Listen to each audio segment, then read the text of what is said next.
The following video is brought to you by the guys at the Wrecking and Racing Podcast, a NASCAR podcast made by the fans for the fans. Check them out at www.wreckingandracing.com, facebook.com/Wrecking and Racing, and Twitter at Wrecking and Racing.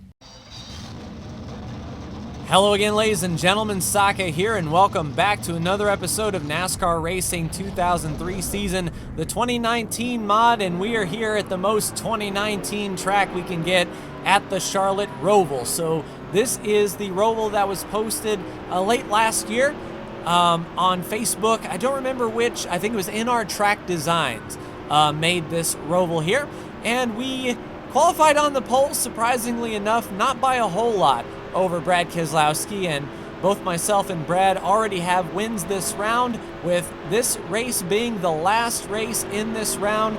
The top 12 move on to the next round. Kevin Harvick is in trouble after the last couple races. He pitted with just a few laps to go in Vegas and then was caught up in an incident in Richmond, so Kevin Harvick is going to have to really work hard to seal his position in the top 12 and get that reset. Myself and Brad Keselowski have wins, which will add 5 bonus points to both of our bonus point totals. That will carry over and reset when the round of 12 begins. You'll see both the cutoff points totals and the brand new reset totals going into Dover next week. So we're here ready to get the green flag. It's only 11 laps, as the real race is about 110 laps in length, and mainly we want to stay out of trouble. Green flag is out. Brad Keselowski gets a monstrous run as we hop the curb a bit. Kyle Busch looking to the outside, a very hard left-hander. We blow the first turn kind of like they did for reals. Kyle Busch gets around us, Brandon to our inside. The car is extremely loose, as you can see. Scrape off the wall a bit. There is Eric Almirola looking solid in the overall points. As we go into the infield section, the right-hander, we drift over the curb and get to that strip of asphalt to the left of the rumble strips to try to get that good launch. And speaking of launch, Brad Keselowski is pretty well long gone at this point. We don't need a win, so I'm not going to really overdrive. I'm going to try to mind my P's and Q's here, make good passes only when they present themselves. Don't YOLO dive bomb anybody, which a keen dive bombing opportunity is coming up the bus stop on the back straightaway, right next to that big video screen. We'll drop into third gear, take it as straight as we possibly can. Brandon gets through, and we're already starting to put a gap on the cars behind us. So Brad has a several second lead over Kyle Busch, then us, then Brandon, and they're really starting to thin out. Second or first gear here, I put it in second just to get a more stable launch out of the bus stop or the chicane or the end of all things, whatever you want to call that. Okay, so the inside is pretty curby. It threw the car off balance. Definitely do not want to do that again. So yeah, cutting turn 1 is not advisable. And this race will tick by very quickly. No pit stops in the forecast, so we have to maintain control of our car and keep the tires under us. Don't overuse them because no one is going to pit unless they have to. Mean slide going through that right-hander. Most of this section is a first or second gear in the infield as far as my gearing ratio is concerned. We only hit third gear when we come up to speed on the banking, and then just right and forth for a few moments on the backstretch and in turns 3 and 4, or NASCAR 3 and 4 you could say, as those GT drivers call Daytona. And I am surprised we haven't gotten a caution yet. The AI drivers are behaving well, and we have to be careful not to slam into those inside tire barriers for sure. I don't know if the tire barriers are going to be there in real life. I know that for this October, they reworked that bus stop area. I think they didn't make it as straight this time around, so drivers really had to slow up a lot more than they currently did last year. Into first gear, not clipping that blue curb so much. Brandon right there behind us holding station. I only see 3 cars behind him, so we might have a bit of a breakaway here. and just keeping the car under us. It's very loose. The best way to describe the feeling of this race car is out of the racetrack. It feels like we're sort of floating on top. Our inputs really don't translate to the actual car. You turn hard and you slide and you're all over the place, but that's the only way to get the car rotated in the center. I believe for setup-wise, we were pretty neutral as far as wedge and front to rear weight. We were pretty much 50-50. Maybe only took a little bit of wedge out to get the car rotating a little better, but a pretty neutral car, at least for the setup that we tried to achieve. But Kyle is catching Brad ever so quickly. We're pulling away from Brandon a bit. Brandon's pulling away from the cars behind him, and we are maintaining station with the leaders. So one mistake by Kyle or Brad we can capitalize, but I'm not going to go, like I said, dive bombing anybody or overdriving. We just want to survive this one. It's very fortunate we had those bonus points and we have that win in the bank, so we don't have to worry about the Roval at all. Even if we were to stuff it in the fence, no worries. We're moving on to Dover no matter what. And Kyle Busch is right there on the back bumper. Brad Keselowski, if they can run side by side, we might be able to reel them in. Brandon's dropped back just a little bit. Maybe his car got loose, so we don't have to worry about anything in our mirror as of yet, unless, of course, we make a mistake and Brandon can be right there once again. It's just an oddity. Darrell Waltrip, whoa, big slide going into the banking. But Darrell Waltrip called on the Australian course the geographical oddity. I think this thing is a geographical oddity. I'm sure it looks exciting, but it is a handful to drive.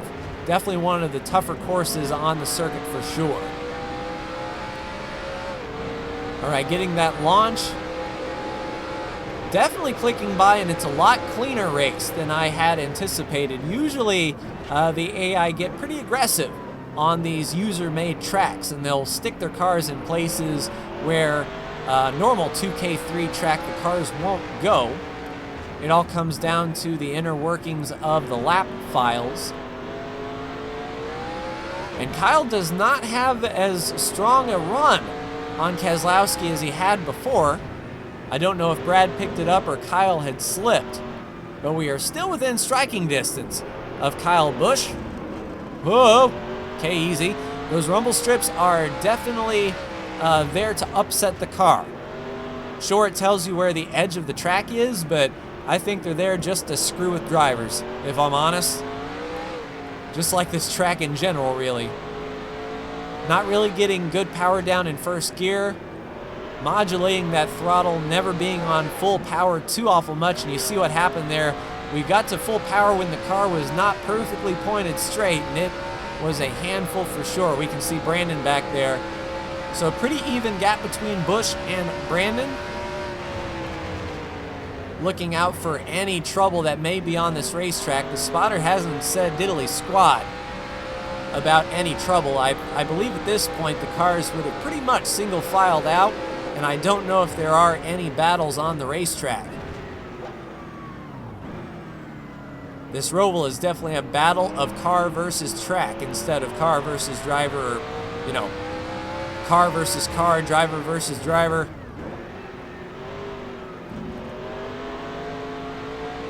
Getting through there a little bit cleaner. Looks like Kyle is catching Brad just a little bit. If Kyle were to win this race, it would be our third different winner in as many races. I'm pretty sure Kyle is mathematically good to make it to the round of 12, but if he were to win, that's just solidifying his place in the next round and adding 5 bonus points to his season total.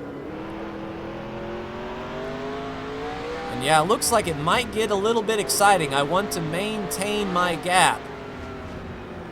Be able to move up on these guys if they were to get side by side, especially in a place where it's difficult to pass.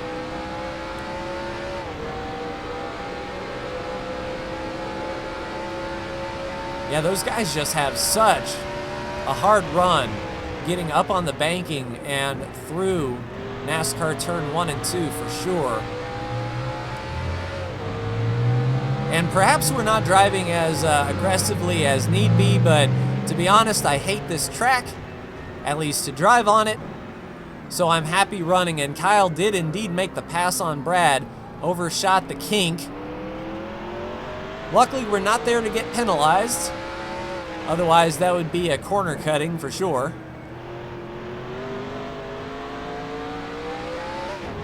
And Brandon's starting to reel us in a little bit, and I can't tell who that is behind him.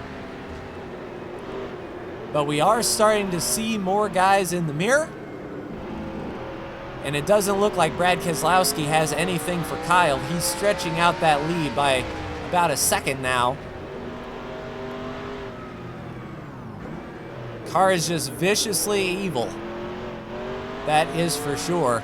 An hour's worth of practice isn't enough to get a handle on this thing. All right, let's be nice and gentle up on the gas. You can see how much Brad just gapped us. They're able to get back to the power, I think, a lot more strongly than we can.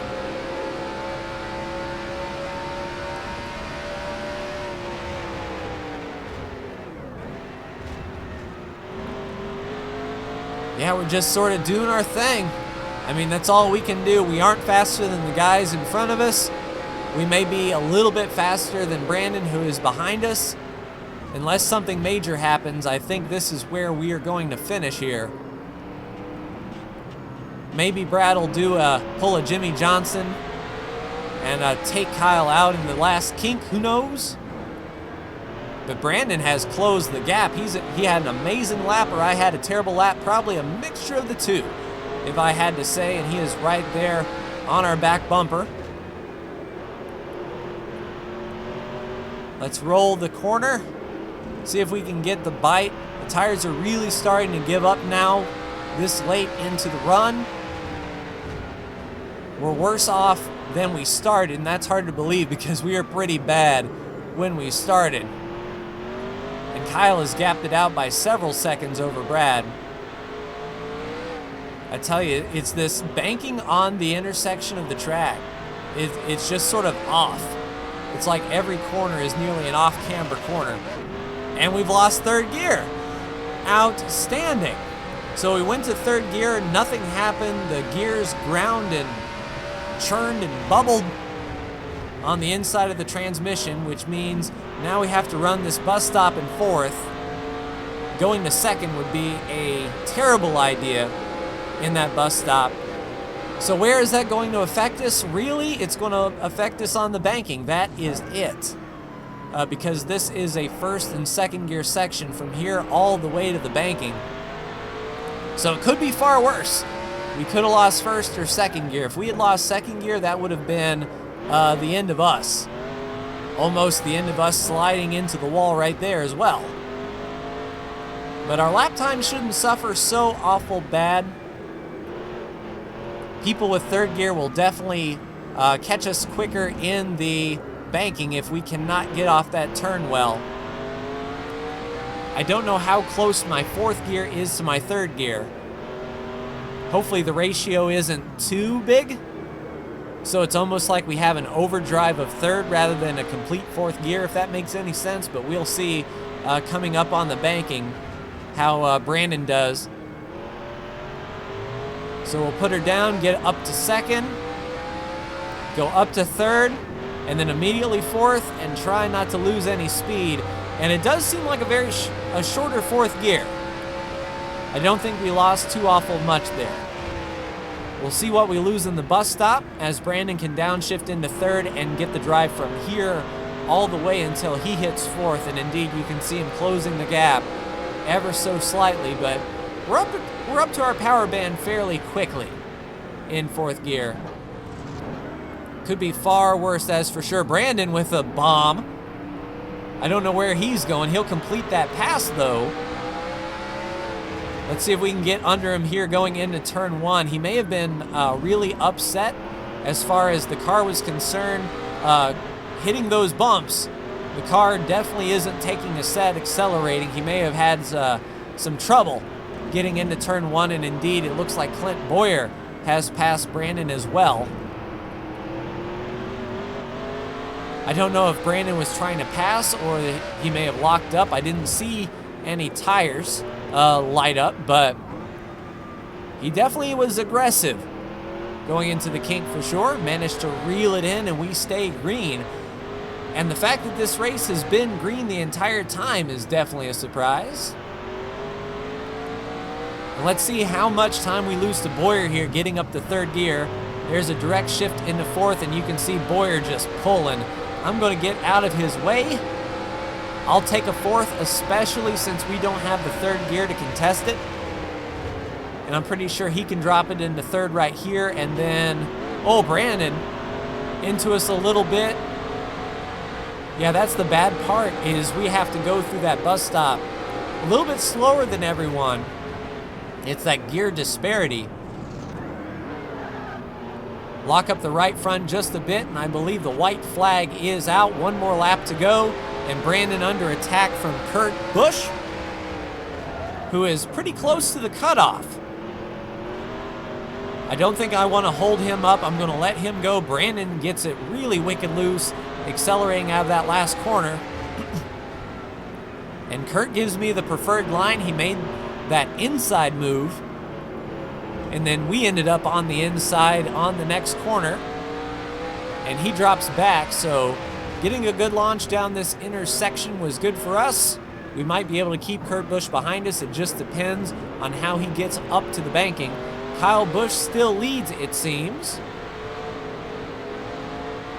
And I don't know if we can catch Boyer here without the third gear. We're going to cut that little rumble a bit, get back to the power as straight as we can. Give third gear a skip. And charge hard. Kurt Busch is coming, but not as quickly as Clint Boyer did. It's just a matter of, can he get us in the bus stop? Driver straight, missed the tires. Try to get it back into the power band, and we are good to go. As long as he doesn't dive bomb us into the kink, I think we will be okay.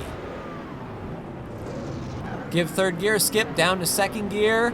Can we get Boyer at the line? He bobbles a little bit, but no, we can't get him. We needed maybe another lap. So that race is over. 11 laps in the books. Only 17 minutes from start to finish. Let's take a look at your top 10. Let's go to TV2 here. I believe Kyle Busch took the win. Indeed, Kyle Busch in first. Second place, Brad Keselowski. Third place, Clint Boyer. Fourth place, myself. Fifth place, Kurt Busch. Sixth place, Brandon. Seventh place, Ricky Stenhouse Jr. Eighth place, Eric Almirola.